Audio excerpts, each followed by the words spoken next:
শয়তানের প্রধান লক্ষ্য কি জানেন? হযরত আদম আলাইহিস সালাম, হাওয়া আলাইহিস সালাম যখন জান্নাতে ছিল, সর্বপ্রথম জান্নাত থেকে বের করার প্রধান ষড়যন্ত্র ছিল পোশাক খুলে ফেলা।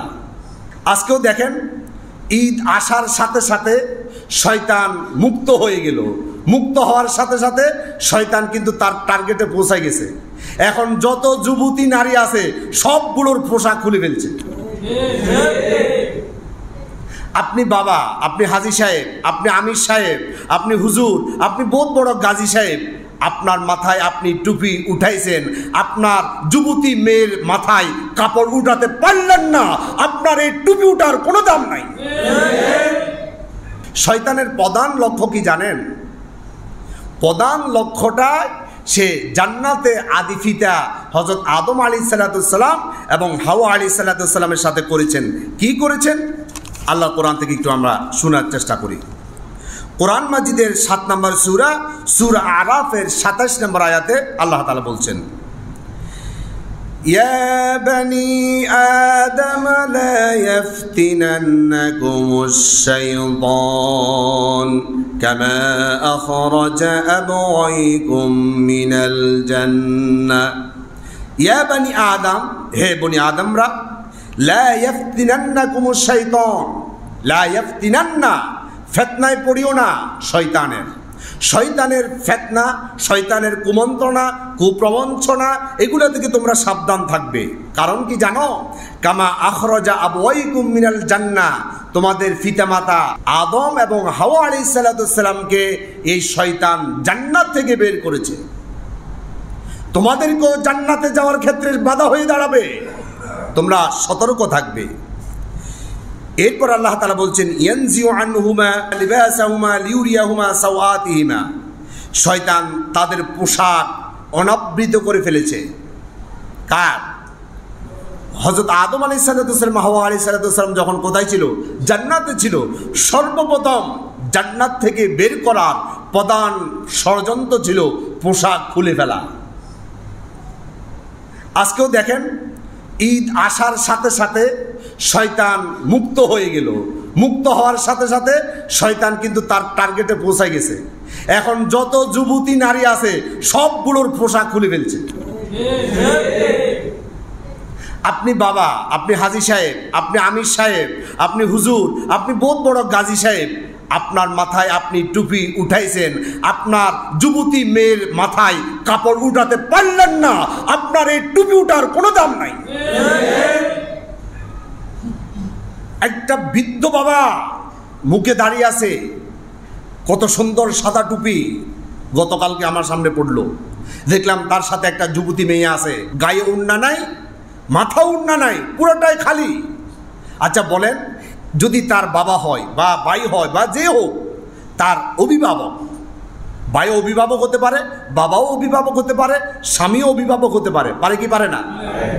আপনি একজন অভিভাবক হিসেবে আপনার মাথায় আপনি টুপি রেখেছেন, মুখে দাড়ি রেখেছেন, আপনি স্বয়ং সম্পূর্ণ। কিন্তু আপনার অধীনস্থ যুবতী নারীর গায়ের মধ্যে পর্দা উঠাতে পারলেন না, আপনার এই টুপি উঠা, দাড়ি রাখার মূল্য কি আছে?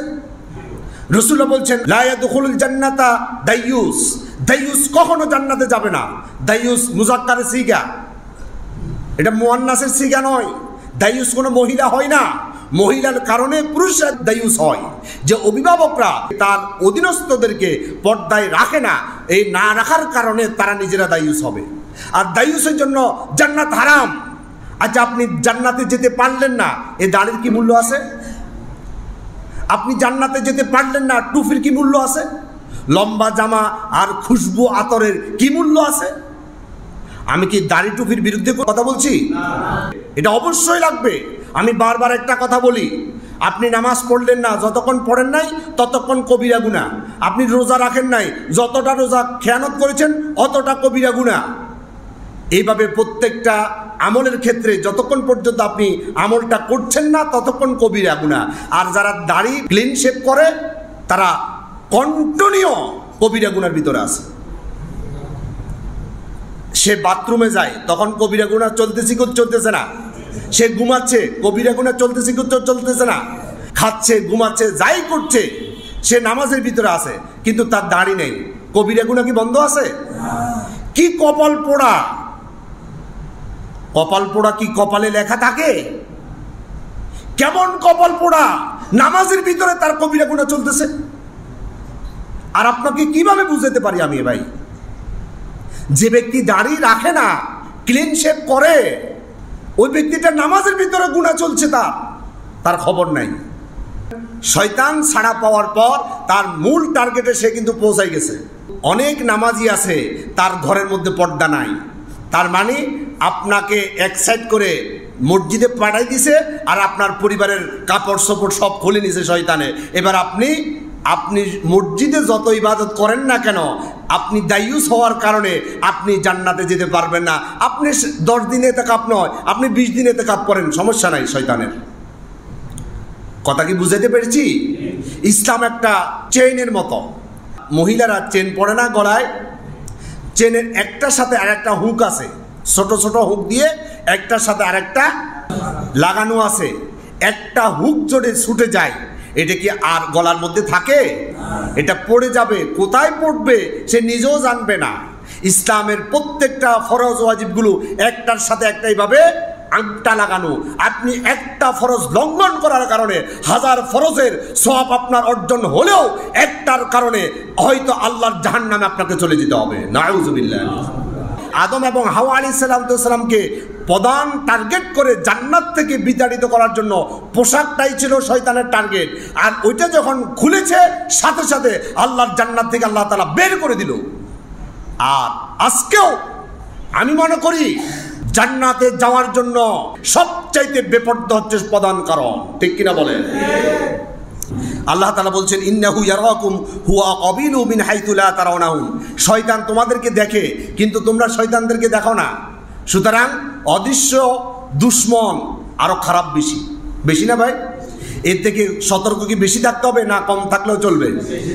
অধিক সতর্কতা অবলম্বন করতে হবে। নবীজি সাল্লাল্লাহু আলাইহি সাল্লাম বলছেন, ইন্না শাইতানা ইয়াজরি মিন ইবনি আদামা মাজরাদ দামি।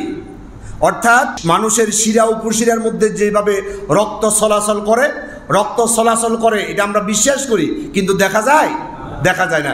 শয়তান এইভাবে রক্তের সাথে মিশতে পারে, আল্লাহ তাআলা তাকে সেই ক্ষমতা দিয়েছেন। সুতরাং আমাদেরকে অদৃশ্য এই শয়তানের সকল ষড়যন্ত্র থেকে নিজেদেরকে হেফাজতের জন্য চেষ্টা করতে হবে। আল্লাহ তাআলা তৌফিক দিক, আমরা বলি আমিন।